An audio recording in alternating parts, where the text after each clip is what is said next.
Lars Mittank was 28. He lived in Germany and worked at a power plant. A steady job, a normal life, you might say. In the summer of 2014, he decided on an adventure. His first trip outside Germany. He and his friends chose Bulgaria. Golden Sands, a resort town on the Black Sea. It sounded idyllic. Sun, sea, and a break from the everyday. They arrived in late June. The mood was light. They were young men on holiday, looking for a good time. The Viva Club Hotel was their base. It was a place for tourists, pools, bars, the usual holiday fare. Lars and his friends settled in, they explored Golden Sands, they went to the beach, they enjoyed the nightlife.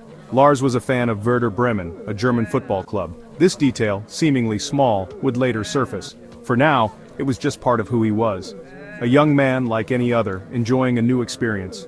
The early days of the trip were, by all accounts, unremarkable. Just a group of friends, relaxing, they were having fun, laughing, making memories, the kind of memories you expect from a first trip abroad.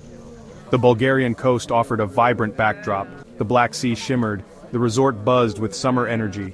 Lars was part of this scene.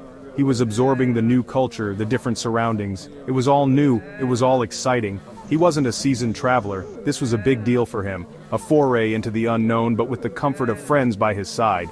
This comfort, however, was not destined to last the entire trip. This initial period seemed carefree, no hint of the bizarre events to come, just sun-drenched days and lively nights. Lars was, as far as anyone could tell, happy. He was with his mates. He was in a new country. What could go wrong? The answer, it turned out, was everything. But in those first few days the shadows had not yet begun to creep in. The story of Lars Mittank, the holiday maker, was still a simple one. It was about to become incredibly complex, and terrifyingly strange. The holiday continued. Days blurred into nights. Then came July 6, 2014, or perhaps it was the penultimate day of their planned stay. The exact timing, like much in this story, has a slight haze. Lars and his friends went to a bar. It was a typical holiday evening out. Drinks were flowing, music was playing. Then something happened. A disagreement, an argument. This wasn't just any argument, it involved other German tourists, fans of a rival football team, Bayern Munich supporters, some reports say. Lars, the Werder Bremen fan, found himself in a confrontation. Details of the fight are murky. Lars later claimed he was attacked. He said he was beaten, badly beaten, by men hired by these rival fans. It's a strong claim, a serious accusation. Was it a simple football rivalry that got out of hand? Or something more sinister? His friends were there. They apparently got him away from the immediate trouble. But the damage, both physical and perhaps psychological, was done. The carefree atmosphere of Golden Sands had been shattered. The physical consequences were immediate. Lars complained of severe pain. His ear was a particular problem. He said he couldn't hear properly out of one side. His jaw also hurt. He might have suffered a concussion. These are not minor injuries. A perforated eardrum is serious. It can affect balance. It can cause intense pain. It can certainly make flying an unpleasant, if not dangerous, prospect. The holiday had taken a dark turn. From sun-soaked relaxation to violence and injury, this was not what Lars had signed up for. The incident at the bar became a pivotal moment. It was the catalyst for everything that followed. Without this fight, Lars would likely have flown home with his friends. His story would have remained his own. Instead, this altercation set in motion a chain of events. Events that would lead him to become known as the world's most famous missing person. The football rivalry, the alleged beating. These were the first steps into a bewildering mystery. A mystery that begins with a painful ear and a spoiled holiday. After the fight, medical attention was necessary. Lars was in pain. His friends were concerned. They took him to a local doctor in Bulgaria. The doctor examined him. The diagnosis was not good, a perforated eardrum, possibly a damaged jaw too. The doctor was clear with his advice. Lars should not fly, not yet. The pressure changes during a flight could cause further damage to his ear. It could be incredibly painful. It could lead to more serious complications. This was a significant setback for Lars. The doctor prescribed medication, an antibiotic, cefuroxime 500. This was to prevent infection in his injured ear. It's a standard treatment. But the advice not to fly was crucial. His friends were due to leave on July 7th. Their holiday was over. Lars was now faced with a difficult decision. He couldn't go with them. He had to stay behind, alone, in a foreign country, injured. This was a daunting prospect for anyone, let alone someone on their first trip abroad. He was meant to be heading home, not recuperating by himself. So, on July 7, 2014, Lars's friends departed. They flew back to Germany as planned. Lars remained in Bulgaria. Imagine that moment. Waving goodbye to his friends at the airport, perhaps. Or maybe they left from the hotel. He was now on his own. The safety net of his companions was gone. He had to navigate this unfamiliar environment by himself. He had to manage his injury. He had to arrange a new flight. He had to find a place to stay. The carefree holiday had officially ended. A period of anxious waiting had begun. The separation from his friends marked a new phase. Lars was vulnerable. He was in pain. He was likely worried. The doctor's orders were clear, but they left him in a precarious situation. He was no longer just a tourist. He was a patient, stranded. The antibiotic prescription was in his hand, a small hope for healing. But the larger problem was his isolation and the uncertainty of his return. The sunny Bulgarian coast must have started to feel very different, less like a paradise, more like a place of confinement. Once his friends had left, Lars needed a new place to stay. He couldn't remain at the Viva Club Hotel indefinitely, or perhaps he wanted a cheaper option. He checked into the Hotel Color. This was in Varna, the city near Golden Sands where the airport was located. Hotel Color was not like the resort hotel. It was described as a budget establishment, located in a more rundown area of Varna. This change of environment likely did little to ease any anxieties Lars might have been feeling. He was alone, in a less salubrious setting. The atmosphere in Hotel Color was reportedly quite different, less holiday cheer, more transient and perhaps unsettling. For Lars, already dealing with his injury and the stress of his situation, this new environment could have amplified his sense of unease. He was away from the tourist bubble of Golden Sands. He was in a more local, perhaps grittier part of the city. This isolation was a key factor. He didn't speak Bulgarian. He was relying on people he didn't know. His support system was now hundreds of miles away, back in Germany. It was during his stay at Hotel Color that Lars's behavior reportedly began to change.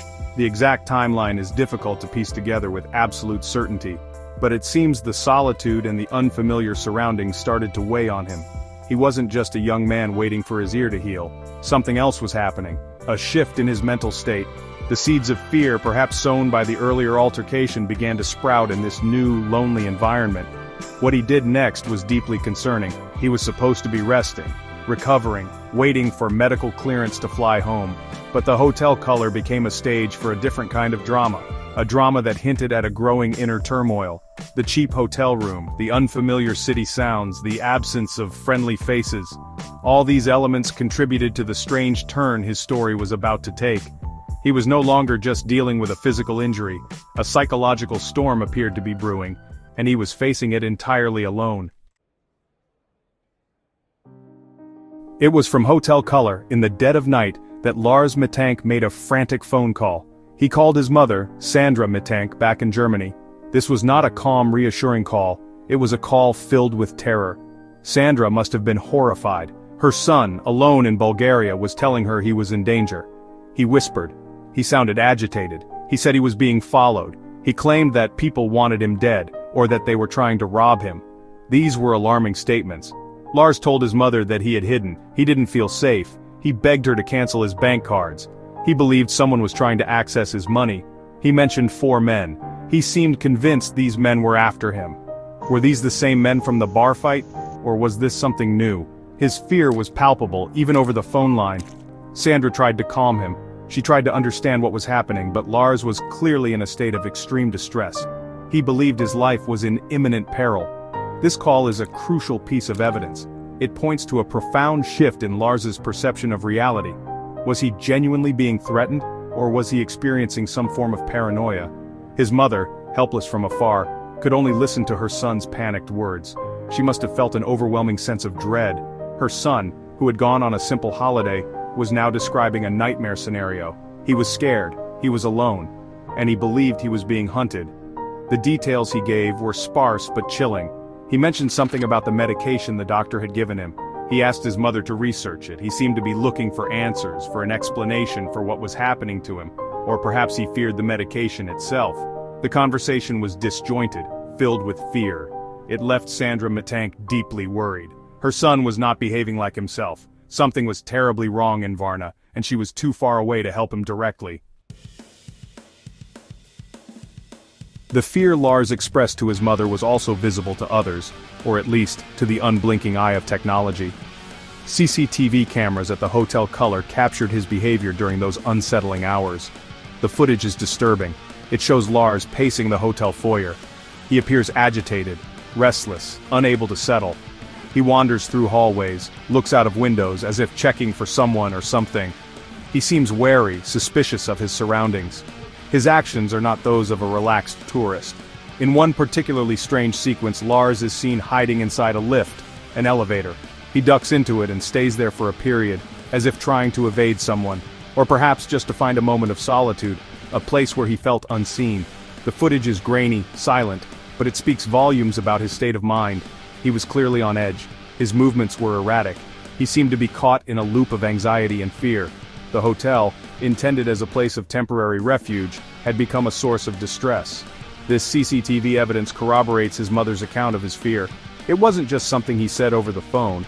His physical actions demonstrated a deep sense of unease. He wasn't sleeping, he was pacing, he was watching, he was hiding. What was he so afraid of? Was there a real threat lurking outside the hotel, or was the threat internal, a product of his injury, medication, or a developing psychological crisis? The silent images from the hotel cameras offer no easy answers. They only deepen the mystery. The staff at Hotel Color also reportedly noticed his strange behavior. He was not interacting normally. He seemed preoccupied, distressed. This period between his friends leaving and his disappearance is crucial. It shows a rapid deterioration.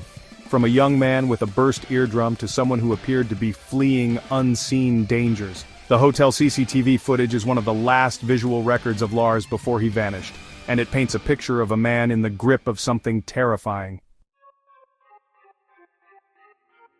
The next morning, July 8, 2014, Lars decided he had to leave. He needed to get out of Bulgaria. He made his way to Varna Airport. He even texted his mother. He told her he was at the airport trying to get a flight. This must have given Sandra a brief moment of hope.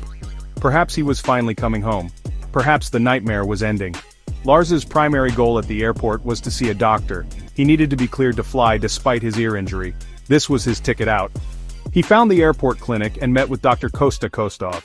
Dr. Kostov later described Lars as nervous, erratic, unsettled. This aligns with the behavior seen on the hotel CCTV. Lars explained his situation, his perforated eardrum, his desire to fly home. Dr. Kostov examined him. Despite Lars's evident agitation, the doctor apparently felt he was fit enough to travel by air. He gave Lars the medical clearance he needed. This should have been a moment of relief for Lars. He had the green light, he could go home, but Lars was still clearly not himself. Dr. Kostov noted his anxious state. He tried to reassure him, told him he would be fine to fly. He probably expected Lars to thank him and head towards the check-in desks. But Lars remained on edge. He was jumpy. His fear, which had been building for days, was still very much present. The doctor's office, usually a place of calm and medical advice, was about to become the scene of Lars Mittank's final baffling act before he disappeared. The consultation with Dr. Kostov was a critical juncture. Lars had achieved his immediate objective, permission to fly. He had his passport, his luggage, his phone. He was in a public place, an airport, surrounded by people. Logically, he should have felt safer. He should have felt a sense of progress. But his internal state seemed to override any external reassurances. The airport, a place of departure and arrival, was about to become the place Lars Mittank departed from reality itself. Lars was in Dr. Kostov's office. He had just been cleared to fly. Then, something happened. A man entered the room. Reports say he was a construction worker, or perhaps an airport employee in uniform. The reasons for his entry are unclear. Maybe he had a question for the doctor. Maybe he needed to access something in the room. Whatever the reason, this man's appearance seemed to trigger an extreme reaction in Lars. He became visibly distressed, panicked. Lars reportedly exclaimed something like, "I don't want to die here, I have to get out of here." His words were desperate. He then did something completely unexpected. He jumped up, he ran, he fled from the doctor's office. He didn't stop to explain. He didn't grab his belongings, he left everything behind. His wallet, his passport, his mobile phone, all his luggage, everything a traveler needs. He bolted out of the medical center and into the main airport terminal. His fear was overwhelming. The airport CCTV cameras captured his desperate flight. The footage is now infamous. Lars is seen running at full speed through the terminal. He looks terrified. He runs past bewildered travelers and airport staff. He doesn't stop. He doesn't look back. He reaches the exterior of the airport. He doesn't head for a taxi or a bus. Instead, he climbs. He scales a 2-meter-high fence, a barbed wire fence surrounding the airport perimeter. He manages to get over it, and then he runs again. He ran into a large field of sunflowers. The field bordered the National Highway A2. Beyond the sunflowers lay a forest. Lars Mittank, after clearing the fence, disappeared into that dense field of tall sunflowers, and then into the woods. That was the last time anyone officially saw him. He vanished, without a trace, into the Bulgarian wilderness, leaving behind a life, a family, and a mystery that continues to baffle and haunt, all because it seems a man walked into a room. It has now been over a decade since Lars Mittank sprinted out of Varna Airport. July 8, 2014, a date etched in the minds of his family and true crime enthusiasts. The immediate aftermath of his disappearance saw police searches. His mother, Sandra, hired a private investigator. They scoured the area around the airport, the sunflower field, the nearby forest. They found nothing. No sign of Lars. No clues as to where he might have gone. It was as if he had evaporated into thin air. Numerous theories have emerged. Was it a psychotic break, perhaps triggered by the head injury from the fight, or an adverse reaction to the cefuroxime 500 antibiotic? Though it was later reported he never actually filled the prescription. Some speculate an undiagnosed mental illness, like schizophrenia, might have been triggered by the trauma. Or was he genuinely in danger? Were the men he feared real? Could he have been involved in something illicit, like drug smuggling, and it all went wrong? These theories abound, but none have solid evidence. Lars had no known history of drug use or mental illness. There have been unconfirmed sightings. In December 2016, a man resembling Lars was found in Brazil, but he turned out to be a missing Canadian aid worker. A German trucker once claimed to have given Lars a lift near Dresden, months after his disappearance, but this lead also went cold. His image, taken from the airport CCTV, has been viewed tens of millions of times online. He is, strangely, one of the internet's most famous missing persons. Yet this digital fame has brought no answers, only more speculation, more heartache for his loved ones. Sandra Mittank continues to search for her son. She holds on to hope. She appeals for information. The case remains open. But as the years pass, the chances of finding Lars alive diminish. His story is a chilling reminder of how quickly a normal life can unravel, how a holiday can turn into an enduring nightmare. Lars Mittank walked into an airport, a place of journeys. He embarked on one last desperate journey, into the unknown.